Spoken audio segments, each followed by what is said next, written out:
Halo, assalamualaikum warahmatullahi wabarakatuh. Kembali lagi dengan saya Niko di Niko Channel.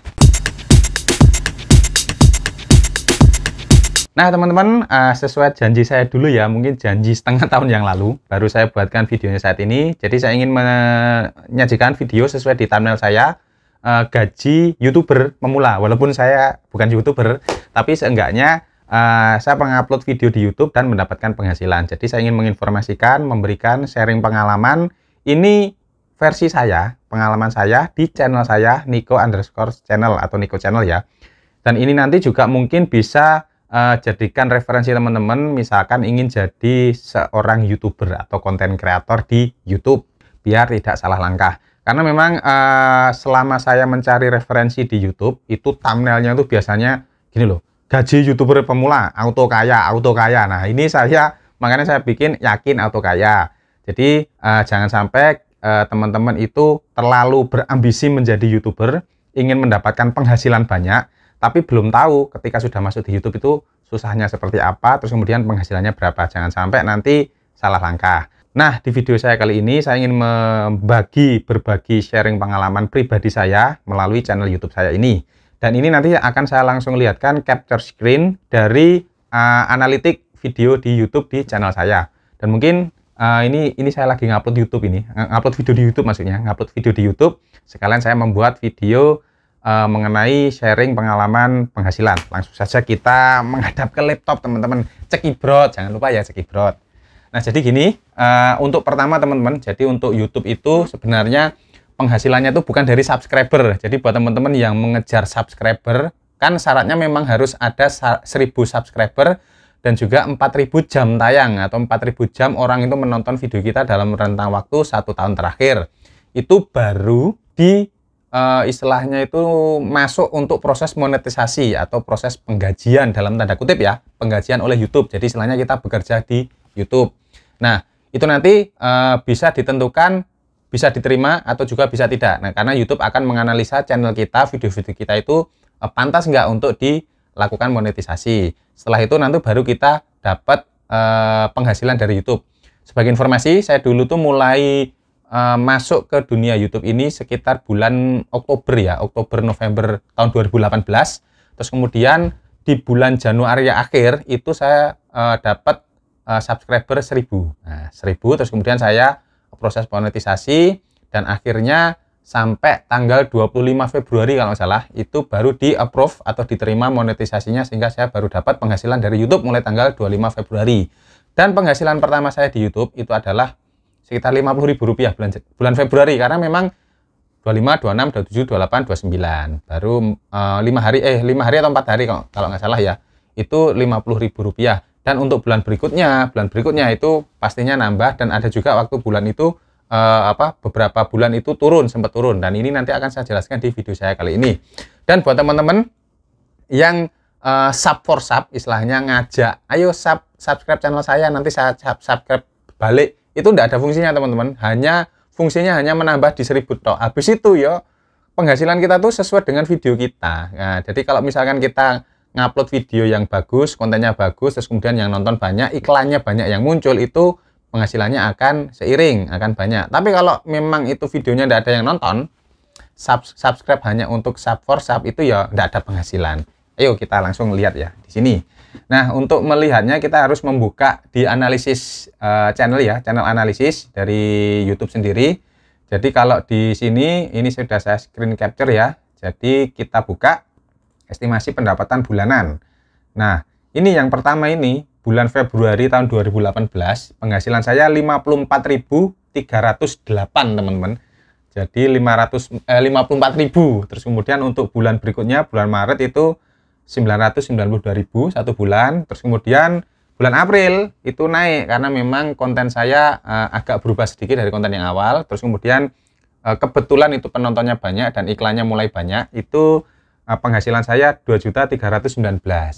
Terus kemudian bulan Mei itu 4.650, dan alhamdulillah mulai bulan Mei itu saya mulai membeli peralatan yang awalnya saya memang menggunakan HP, hanya menggunakan HP, terus saya edit menggunakan laptop yang saya punya. Terus kemudian mulai bulan Mei saya beli peralatan, beli drone waktu itu. Terus kemudian bulan Juni turun, pendapatan turun jadi 2.665.000. Terus kemudian bulan Juli itu turun lagi 2.229.000. Jadi turun ya teman-teman ya. Itu penghasilan yang saya terima yang masuk ke rekening saya, karena penghasilan dari YouTube itu langsung ditransfer ke rekening teman-teman setiap tanggal 21 setiap bulannya. Dan 21 itu ditransfer penghasilan bulan sebelumnya. Jadi setiap tanggal 21 istilahnya gajian, makanya kan dalam tanda kutip teman-teman gajian YouTube karena memang ditransfernya setiap tanggal 21. Terus kemudian di bulan Agustus itu naik lagi. Nah, naik lagi menjadi 4.129.000. Bulan September naik lagi 5.950.000. Terus kemudian bulan Oktober naik lagi 4.922.000. Dan bulan November turun lagi 4.714.000.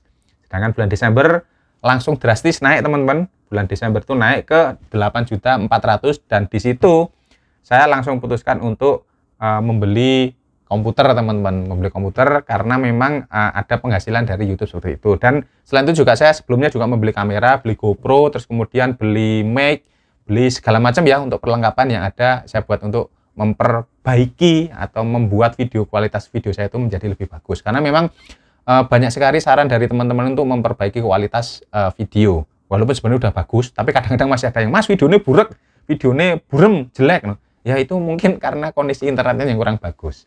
Oke, kita lanjut lagi. Untuk bulan Januari itu saya penghasilan 6 juta teman-teman, 6.187. Nah, untuk bulan Februari sendiri saya belum terima bayaran, belum ditransfer ke saya karena memang baru tanggal 8 Februari teman-teman. Nanti kalau sudah tanggal 21 Februari itu baru masuk ke rekening kita. Nah, mungkin untuk proses penghitungan penghitungan atau pembacaan analitik YouTube, nanti kalau teman-teman berminat silahkan tulis di komentar, nanti akan saya kasih tahu bagaimana cara kita menganalisa video kita supaya video kita itu banyak yang nonton. Sebenarnya hanya satu sih kuncinya, nanti akan saya sampaikan di video berikutnya.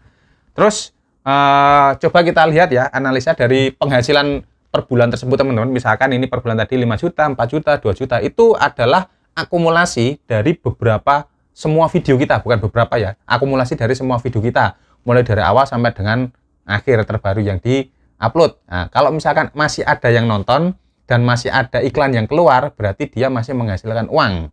Kalau misalkan video tersebut, misalkan video viral teman-teman ya, dalam 1 minggu yang nonton banyak, setelah itu tidak ada yang nonton, dia setelah itu tidak ada penghasilan. Tapi selama kita membuat video yang evergreen maksudnya itu sepanjang waktu, ditonton kapanpun enak, itu biasanya setiap bulan mesti mendapatkan penghasilan. Nah, sekarang kita coba masuk ke analisa yang kedua teman-teman. Jadi dari rata-rata tersebut itu per bulan kan saya ada penghasilan harian teman-teman. Jadi harian dari semua video penghasilan harian itu berapa? Ini contohnya misalkan 81.600 per harinya. Jadi ya naik turun teman-teman, naik. Kalau penontonnya banyak itu naik, kalau penontonnya sedikit turun. Dan penghasilan itu belum dikurangi dengan pengeluaran itu bisa pembelian peralatan seperti yang saya sebutkan tadi. Terus kemudian kita beli bensin ya, saya beli bensin. Kalau kita bikin video itu kita kan butuh makan ya, beli makan, beli jajan. Kalau misalkan review tempat wisata, terus kemudian tempat makan, kita kan harus bayar tiket, terus kemudian transportasi ke sana, terus kemudian jajan, terus apalagi ya macam-macam lah untuk melakukan sebuah pembuatan video. Belum lagi kita ngedit waktu, terus kemudian nanti kita upload butuh internet yang kenceng. Ya kebetulan ini saya langganan karena memang sudah saya tekuni untuk di YouTube ini. Jadi nanti ini jadi alhamdulillah ini saya sudah langganan internet per bulannya itu 320.000 teman-teman, unlimited. Jadi untuk sebagai pengeluaran wajib untuk YouTube. Terus kita lihat penghasilan per videonya teman-teman. Jadi kalau kita lihat ini penghasilan per video ini yang paling tinggi itu sementara adalah Taman Safari 2 Prigen teman-teman. Jadi dari hasil sortir saya itu satu video itu menghasilkan 1.900.000. Itu dulu saya nguploadnya tuh sudah setengah tahun yang lalu, sudah lama. Jadi selama setengah tahun itu dia hanya menghasilkan 1.900.000. Nah, kalau yang sedikit juga banyak. Ya hanya menghasilkan penghasilan cuma 20.000, terus kemudian 50.000, kadang ada yang menghasilkan cuma 7.000, 8.000 tuh ada di video saya banyak. Tapi kan saya harus membuat video atau yang lainnya untuk menutupi biaya saya yang saya keluarkan untuk pembuatan video yang lainnya itu teman-teman. Ini ya bisa dilihat ada perjalanan menuju Puncak B29 part 2 ini 1.700.000, tol Semarang ke Malang ini 1.600.000, kemudian Ranu Manduro ini kemarin 1.500.000, terus kemudian Kota Surabaya 1.400.000, cara mudah masak Suki, terus kemudian Songgoriti, dan macam-macam bisa dibaca sendiri. Nah, saya lihatkan ini contoh satu video yang saya modal. Jadi saya memang niat untuk membuat video ini. Itu contohnya di Jatim Park 3, karena memang untuk melengkapi video saya di Jatim Park 1, 2, dan 3. 1 sudah, terus kemudian 2 itu sebenarnya sudah, tapi belum saya upload. Terus ketiga, nah jadi Jatim Park 3 ini saya ke sana sama adik saya itu habis uang sekitar 550.000 teman-teman hanya untuk membuat itu, termasuk bensin, makan, tiket, dan lain-lain. Dan pendapatannya, nah ini estimasi pendapatan sampai hari ini video saya dibuat itu 255.000. Jadi untung atau rugi? Rugi toh. Tapi ya dari situ saya harus membuat konten lainnya yang harus bisa menutup 255.000 ini tadi. Contohnya kita buka lagi, saya sempat ke Pantai Papuma Jember. Kalau teman-teman sudah lihat videonya ya, Pantai Papuma Jember. Kalau dari Malang ke Jember itu berapa transportnya? Bensin, tol, terus kemudian masuk ke sana, makan, penginapan. Ayo bisa dibayangkan ya, 500.000 lebih mesti itu ya. Penghasilan saya berapa? 80.000 teman-teman. Jadi itu ya otomatis minus ya. Jadi dari video itu otomatis minus.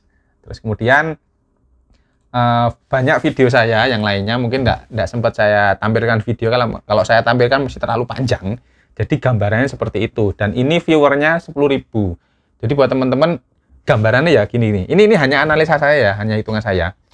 Setiap orang yang nonton itu, jadi 1.000 penonton itu ibaratnya itu $1. 1.000 penonton, 1.000 iklan yang muncul, bukan 1.000 penonton, 1.000 iklan yang muncul. Jadi kalau teman-teman lihat video saya, nggak ada iklannya, itu ya nggak bayar, nggak ada bayaran ke saya. Tapi kalau lihat video saya, terus kemudian ada iklan yang muncul, itu dihitung 1.